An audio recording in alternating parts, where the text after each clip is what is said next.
धेमाजि जिल्लानि सिङाव थानाय सिलाफोथार ओनसोलनि दिफा नैनारि सिलाफोथार ब्रह्म मन्दिराव दिनै आसाम आरो अरुणाचल सिमानि सायाव मोनसे सावरायनाय मेल लायो आरो बे मेलाव आसामनि गुबुन गुबुन माहारियारि आफादफोरा बाहागो लायो जेरै गरखा स्टुडेन्टस इउनियन, आबसु, आसु, टिएमपिके, आक्रासु, बेंगालि फेडारेशन बायदि बायदि आफादनि आफादगिरि नेहाथारि दैदेनगिरि बिथांमोना बाहागो लानानै माखासे गोख्रों थांखि लानायनि खोथा बुङो। अरुणाचल सिमा बानायनायनि सायाव आरो अरुणाचल हादोरसाया गोदान मेप बानायनानै फोसावनायखौ मालाबाबो गनायनाय जानाय नङा आरो अरुणाचल हादोरसानि मानसिफ्रा दखान गलायाव आसाम हादोरसा लिरना दोननाय बर्डखौ खोमोरनानै दोननाय माखासे खामानिफोरखौ सोंखारिदों आरो आसाम सोरखार आरो भारत सोरखारखौ बेनि सायाव नायबिजिरनानै साजा होनोबो आसामनि गुबुन गुबुन माहारियारि आफादफोरनि दैदेनगिरि बिथांमोना खावलायदों। बेनि अनगायैबो आसाम अरुणाचल सिमाखौ फिन खेबसे नायदिंफैनानै थि खालामना होनो थाखाय भारत सरकार आरो आसाम सोरखारखौ खावलायदों। 15 हाइवे পৰা লৈ যদি আমি চাওঁ আমাৰ ইয়াৰ পৰাতো ধৰক 5 কিলোমিটাৰমান ভিতৰত সোমায় গোটেই আদি গাঁও গোটেই অৰুণাচলী গাঁও আমাৰ অসমতে পৰে ৰিচেণ্ট গুগল মেপ মতে কাজে আমি এইটো বিচৰা নাই তথাপিও ট্ৰেইন আলি সিপাৰত এখেতবিলাকৰ কিছু ঘৰ আছে বা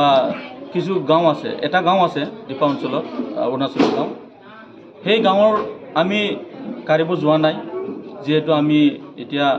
লাহে লাহে সিদ্ধান্ত ল'বলৈ বাধ্য হ'ম যেন পাইছোঁ যে আমি ট্ৰেইন চিৰিটোকে আমি লোৱাটো উচিত হ'ব নেকি সেইটো মীমাংসাত আমি চলি থাকিম। ট্ৰেইন চিৰিটো যদি হয় নহয় সেইটো মীমাংসাটো পিছত হ'ব কিন্তু একেবিলাক ট্ৰেইন চিৰিটো ট্ৰেইন আলিটো আমাৰ ৰেলৱে ট্ৰেকটো এৰি পেলাই নেশ্যনেল 515টো পাৰ হৈ আৰু 3 কিলোমিটাৰ ভিতৰুৱা অসম অঞ্চলত সোমাইছে গতিকে এইটো আমি কেতিয়াও সহ্য নকৰোঁ। হয় একেবিলাকৰ মাটি আছে পূৰ্ব যুগত এখেতবিলাকে জংঘল চাফা কৰি পেলাই মাটিটো লৈছে যিহেতু তথাপিও এখেতবিলাক নিজৰ অৰুণাচলী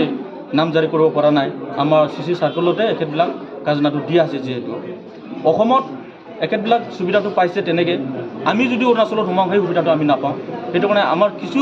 পৰিয়াল কিছু ব্যক্তি আজিলৈকে ভাত পেটত সোমোৱা নাই চকু পানী টুপি আছে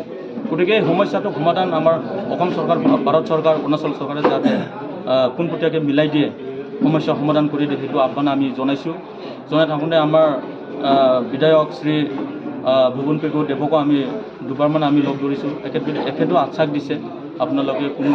চিন্তা কৰিব নালাগে কিন্তু আশ্বাস দিয়া মৰ্মে আমি আশা কৰিব পৰা নাই যিহেতু এখেতবিলাক অসমত আহি পেলাই আমাৰ বিভিন্ন ধৰণৰ চাইনবৰ্ড বিভিন্ন ধৰণৰ দোকানৰ নেম ইয়াত ধেমাজি কিয় লিখিব অসম কিয় লিখিব মুচি দিছে ভাঙি দিছে এইটো ক্ষেত্ৰত আমি ৰক্তাক্ত আমি পৰিস্থিতি সৃষ্টি কৰিব পাৰোঁ কিন্তু আমি কৰা নাই আমি তেজাল আমি পৰিৱেশ আমি বিচৰা নাই যিহেতু আজি বিভিন্ন আমাৰ বিষয়ববীয়া সাংগঠনিক আমাৰ বিষয়ববীয়া আমাৰ জাতীয় সংগঠনবিলাকক লৈ আমি এটা আলাপ আলোচনা ৰাজহুৱা সভা আজি আমি আহ্বান কৰি আলোচনাত আমি লিপ্ত হৈছোঁ গতিকে আমাৰ দীপাবাসী ৰাইজৰ অকল আমাৰ আহ্বান নহয় কোনো আমাৰ অসম চৰকাৰৰে এইটো দায়বদ্ধতা কাৰণ জাতি ভেটি মাটি আমি অসমৰ জাতি হয় মাটি আমাৰ অসমৰ হয় ভেটি আমাৰ অসমতে আছে সেই শ্লোগানটো যাতে এখেতবিলাক বাহাল ৰাখে সদায় ৰক্ষা কৰে সেইটো আমি বিচাৰোঁ নহ'লে আমাৰ জাতি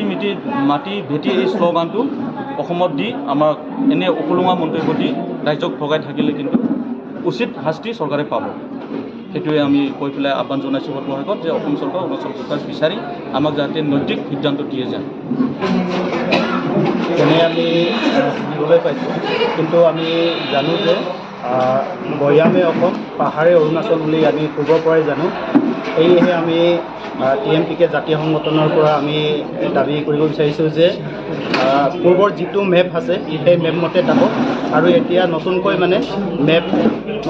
বনোৱাৰ মানে কোনো প্ৰয়োজন নাই বুলি ভাবোঁ ভৈয়ামে অসম পাহাৰে অৰুণাচল বুলি পূৰ্বৰ পৰাই আছে ঠিক তেনেকৈ থাকক বুলি আমি ভাবোঁ সঁচাই হয় যিহেতু সীমা বিবাদৰ দীপানৈনাৰীৰ সমস্যাটো বহুতেই জড়িত তেখেতসকলে যিটো অৰুণাচলবাসীয়ে ৰাষ্ট্ৰীয় ঘাইপথৰ পৰা 3 কিলোমিটাৰ বাহিৰত অসমৰ মাটি অৰুণাচলৰ মাটি হিচাপে দখল কৰিছে আৰু সেইমতে তেখেতসকলে এই কেন্দ্ৰীয় চৰকাৰতো তেওঁলোকে দাখিল কৰিছে কিন্তু সেইটো আমি যিবিলাকে ইয়াত স্থায়ীভাৱে বসবাস কৰি আছে কেতিয়াও আমি এইটো সহ্য নকৰিম আৰু পৰৱৰ্তী অৱস্থাত আমি আন্দোলন কৰিম আৰু চৰকাৰী মেম মতে সীমাটো সিদ্ধান্ত হ'ব লাগে বুলি আজি আপোনালোকৰ বাতৰি নিউজ লাইভৰ জৰিয়তে আমি এইটো প্ৰকাশ কৰক বা চৰকাৰ আন্দোলন বিচাৰিছোঁ। দীপা ননাৰীত ইয়াত বসবাস কৰা বিভিন্ন জাতি জনগোষ্ঠীৰ লোকসকলে গঠন কৰা এটা ঐক্য মঞ্চ। এই ঐক্য মঞ্চৰ মানে এটা ইয়াত সভা এটা অনুষ্ঠিত হৈছিল। বিশেষকৈ তেওঁলোকৰ সমস্যা হ'ল ইয়াত অসম অৰুণাচল সীমা বিবাদ লৈ কিছুসংখ্যক অৰুণাচল লোকসকলে ইয়াত অসমৰ সীমালৈ সোমাই আহি তেওঁলোকে ইয়াৰ অসমৰ বেনাৰ মচি দিয়া আৰু অসমৰ মাটি তেওঁলোকে নিজৰ বুলি দাবী কৰা এই বিভিন্ন সমস্যালৈ তেওঁলোকে আজি ইয়াত মিটিং এখন আহ্বান কৰিছিলে, য'ত আমাক বিভিন্ন দল সংগঠনক ইয়াত আহ্বান জনাইছিলে। আমি সদৌ অসম গংগা ছাত্ৰ সন্থা, আমাৰ নিখিল বড়ো ছাত্ৰ সন্থা, আমাৰ TMPK, সদৌ অসম ছাত্ৰ সন্থা,